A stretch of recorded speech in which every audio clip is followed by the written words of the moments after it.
Hi, everyone. My name is Eyal Solomon, CEO and co-founder of Lunar.dev, and I'm here to talk about the hidden currents of API consumption, where we're going to break down actual strategies to effectively manage your egress traffic and control it. So maybe in a sentence about me, so we're Lunar.dev, and we're the management platform for building built for scale of third-party API usage. Setting up a new paradigm in API management and optimization of traffic in real time. I'm the co-founder and CEO of the company, and happy to give this talk.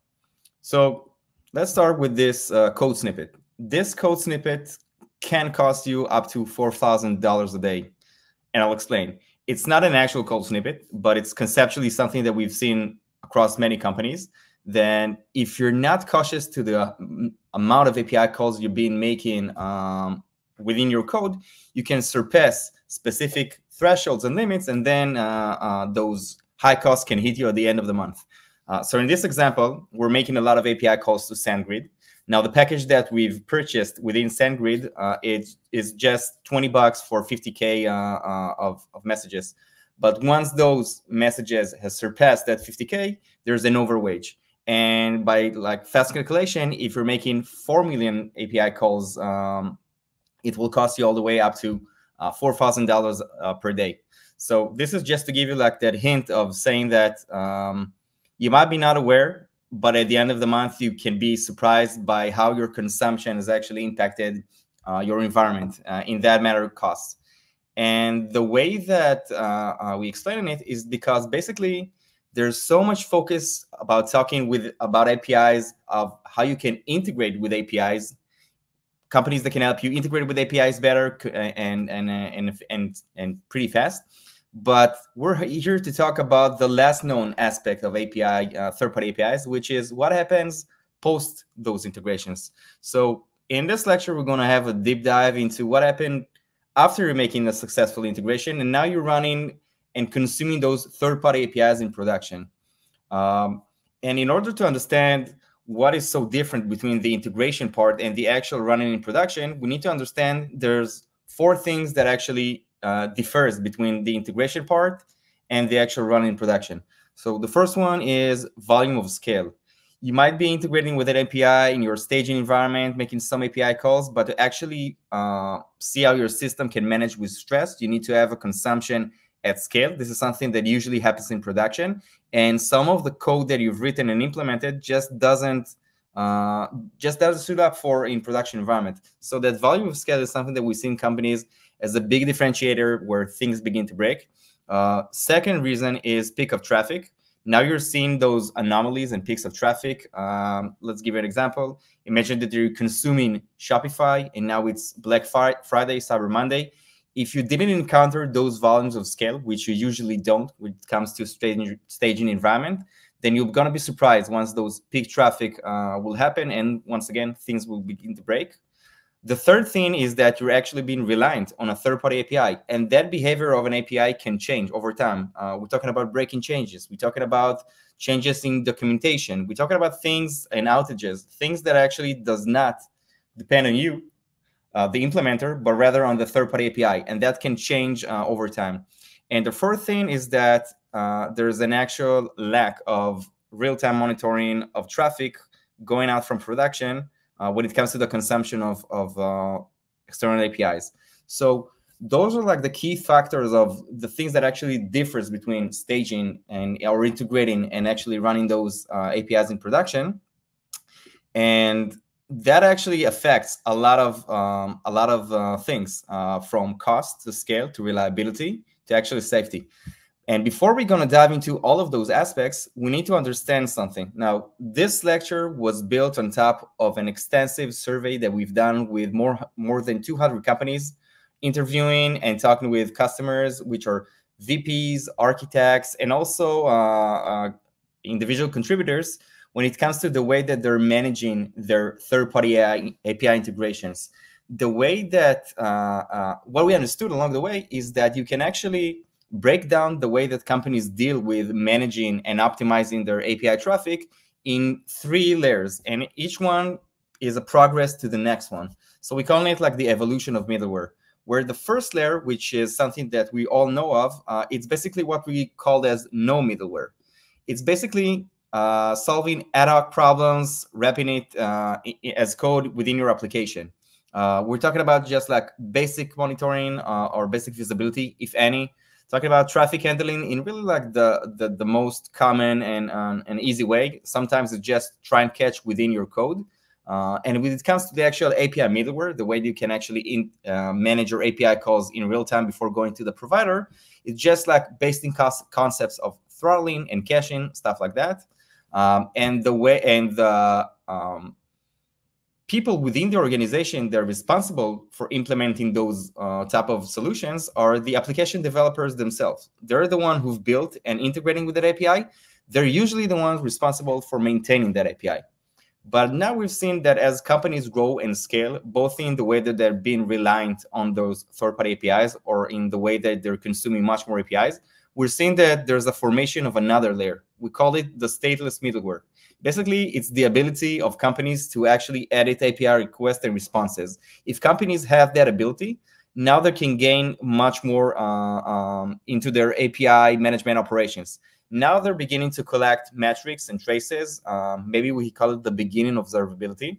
They can tag API calls, and there's like more sophisticated types of API middleware. The ones in charge are the integration team a lot of the time, based on what we saw. But what happens when you're crossing that peak? And now we're talking about the third layer. And the third layer is basically the optimal way of actually managing your egress traffic, all of your managing and maintaining your API integrations. And in order to understand what are the capabilities and who's in charge of that third layer, we need to break down and actually walk through each type of implication when it comes to consuming APIs. And then we'll understand how the third layer type of companies, the savvy tech companies, based on what we understood, are actually dealing with that type of problems. So as we said, what are the implications of third-party API consumption in production? 4 things. It's cost, it's reliability, it's scalability, and safety. Let's dive into just give you a taste about each and every one of them.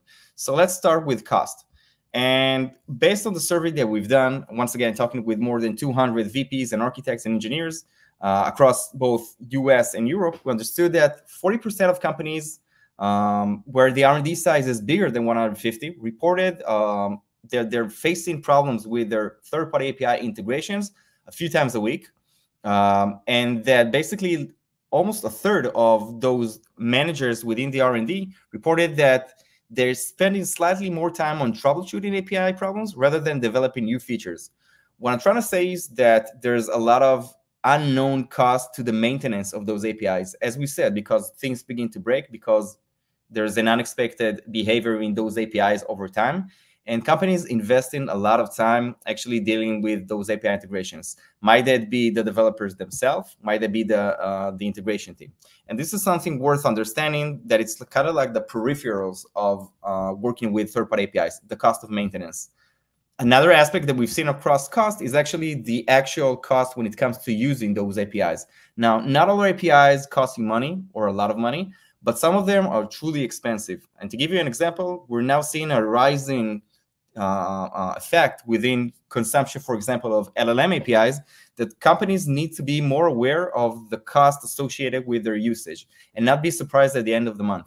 So what we've seen as the implementation, specific one, is that companies that consuming Gen AI APIs in volume and bulk are now trying to alternate between different API providers based on cost and accuracy, because this is the trade-off. So we're seeing that companies actually implementing some kind of mechanisms of choosing the right alternative based on cost. To break it down, all of these strategies that are, we've seen companies facing to effectively manage their egress traffic to save on costs, those are main 4 things. The first one is smart caching, which is not just cache the headers of an API call, but rather the payload itself, to understand better how you can save on volume of API calls instead of going to the actual provider, and then save you a lot in terms of cost. There's queue and async calls. You don't need to make all of those API calls at the same time. You can queue and prioritize calls based on tenant, based on a specific VIP customer, based on peak times and peak traffic. And those are things that across time can actually reduce your cost, the way that cost on consumption. Cost controls, a big thing. If you're having, we've seen companies actually holding active controls on their usage. So for example, companies that keep track on the number of tokens they're using when consuming ChatGPT or LLM APIs, so that they have a budget control based on the number of tokens. Same thing with companies that are pricing you, API providers, that are pricing you based on the volume of API calls. So cost control and active cost control is a thing. And the third one, the fourth one that we already mentioned in the previous slides, it's alternating between API providers. Now the API economy is big, and I'm not just talking about LLM APIs. I'm talking about transportation APIs, e-commerce APIs. You have alternatives. So you can choose when to switch to the right provider based on a specific logic in order to reduce with cost. So cost is the first thing that we've seen companies in the third layer managing strategies of effectively managing them. The second thing is reliability. And reliability can be breaking down into two aspects. There's both what happens if that API goes down, an API outage. How do you behave? Are you, first of all, making sure that you're aware once those API has an outage and not, and how is it affecting you? And the second one is API breaking changes. And as we said, once again, companies that provide with an API can change that API a lot. The savvy companies, let's call them the API first companies, will not have that much of breaking changes, and they will keep their customers informed. But the majority of APIs are not API first companies, and we've seen companies have breaking changes where the companies consuming that API actually being truly reliant on that provider, and now their SLA has been impacted. So all of those aspects can be bundled around the concept of reliability. How did we saw across those 200 surveyed companies that we've spoken with, how they're dealing with reliability? Well, first of all, they're doing error handling. They're mapping and unifying API providers' responses and status codes so that they'll have much more proactive controls in the way that they can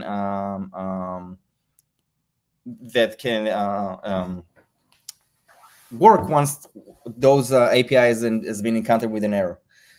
Second thing, we already talked about it, is caching. Caching is not only there for reducing costs, but also to improve reliability. If you can store API calls and send those responses back instead of going to the actual API provider, then it will also be impacted by the reliability of your backend will also be impacted.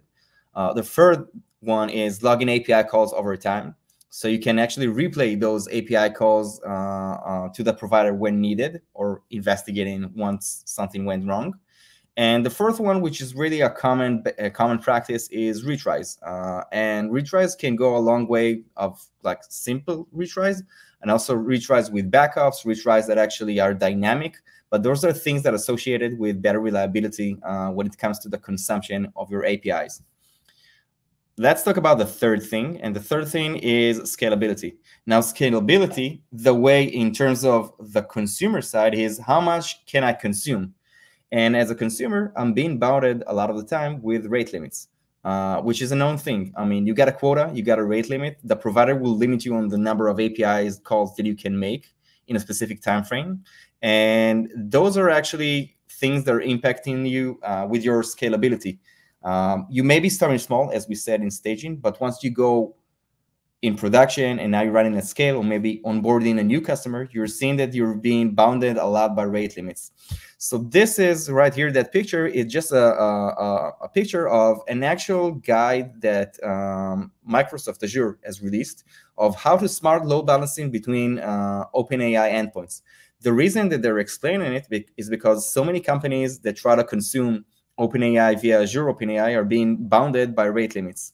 And now Azure is basically saying, listen, maybe you can work out a different method to increase your quota artificially and then consume much more. At the end of this type of blog post, there's a question written by Azure guys themselves of saying, okay, this like policy logic is hard for me. Can you describe it in plain English? Which means that the implementation of actually effectively avoiding rate limits it might be not that simplistic as it seemed in the beginning. And that third layer of companies that we've seen implementing some kind of a mechanism is by keeping track of their API cost, API consumption all the time. In this example, this is like a pattern that we actually seen across some companies consuming OpenAI, is that they're rate limiting from the consumer side based on the users. So in order to do that type of rate limit, it's, as we said, it's a bit more sophisticated than just rate limiting your API calls.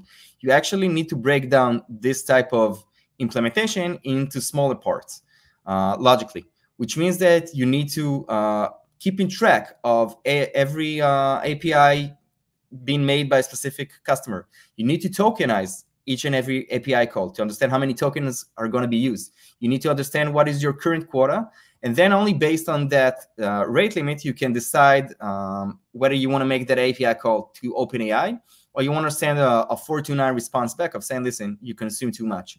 So that logic of consuming OpenAI based on users, it's a different type of rate limiting from the consumer side that we've seen companies implementing, which is not that straightforward as it seemed at the beginning.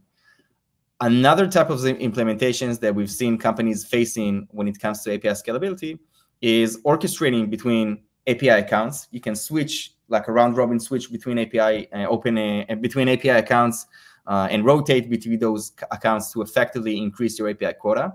There's fallbacks, so that in case of one provider cannot provide with a service, a fallback to the next API provider is prioritized. Observability over API usage. If you want to understand how you can scale with your consumption, you first of all need to have observability, actual understanding how you consume in real time, predictions of what will be your consumption over time, and detect anomalies, and client-side throttling, which we've seen a lot of implementations taking place. Just to name one was that previous slide of actually consuming based on and throttling from the client side based on specific tokens. So this is companies dealing with API scalability. And the first and final thing is talking about safety. Now, safety of consumption is, once again, something that it's been a bit overlooked. But what I want to show you here is that looking at the OWASP of top 10 API security risk from last year to 2023, we can actually see that the latest one that has entered the OWASP of API security is unsafe consumption of APIs, which begins to be a big thing. Now, I'll explain the trend, and I'll just written here the actual explanation of how they're describing it. And it's that developers tend to trust data received from third-party APIs more than user input, and so tends to adopt weaker security standards. In order to compromise the API, the attackers have to go after the actual third-party API, which is like a supply chain kind of attack.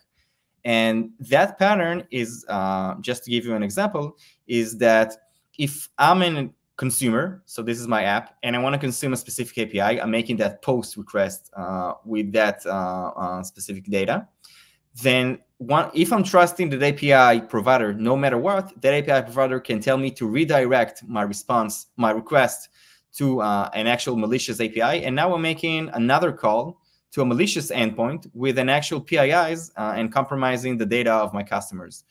And this is just like a nutshell of understanding how you can compromise a company by unsafe consumption. So because it's a thing, we haven't seen that much companies dealing it and facing it head on. But the companies that we did see implement something to take care of their consumption in real time in terms of safety is those type of things. So first of all, is PII obfuscation. You can obfuscate if you have access to the actual payload of your API calls. You can actually obfuscate PIIs instead of sending them in plain text to the actual provider. Companies have built their own dedicated centralized way to manage authentication to third-party APIs and rotate that authentication over time. They're logging all of their API calls to understand anomalies over time. They're enforcing HTTPS, of course, before going to the actual provider. They're inspecting both the API response and the API call, which means that they're looking before encryption at the payload of an API call and response, understanding whether and validating that payload, whether it's malicious or not, can it be trusted or not. And those are the type of six things that we've seen across hundreds of companies actually trying to, actually not hundreds, but dozens, trying to enforce some kind of a safe API consumption policy. So now that we understood how the third layer type of companies dealing with both scalability, reliability, safety, and cost, we can understand that the third layer is what we called a dedicated egress management service. The third layer that we've seen companies actually doing, and those are companies, they're savvy companies, they're consuming third-party APIs at scale. They're having what we call a dedicated service, and that dedicated service provides them with the ability to keep track of each and every API call and API response. So they're gaining actual observability, prediction of when they're going to hit those rate limits over time, anomaly detection, what happens with something actually is outside of the norm, and how you're dealing with that type of consumption anomalies. In terms of traffic handling, we've talked about it. We've seen a lot of patterns to actually do it much more savvily, much more granular, meaning that you can actually manage your consumption from your internal services to the actual provider based on service, tenants, customers. They're having that breakdown and the ability to manage it. In terms of middleware, they're having those capabilities of switching between APIs, fallback APIs. They can chain different policies. They can chain between throttling and caching. They can chain between retries and alerting, and they can build sophisticated type of middleware to deal with their actual business logic. And most of the time, they have that fully managed authentication mechanisms. They're in their responsibility. So who's the type of team that's responsible of building and maintaining that third layer? Now, because it's a rising type of aspect, we haven't seen something that is concise with all companies, but we've seen the majority of them actually dedicating the platform team or a dedicated task force to build that proxy, that dedicated egress service, and maintain it over time, which, as we said, maintenance is a lot of the daily operations when it comes to managing API integrations.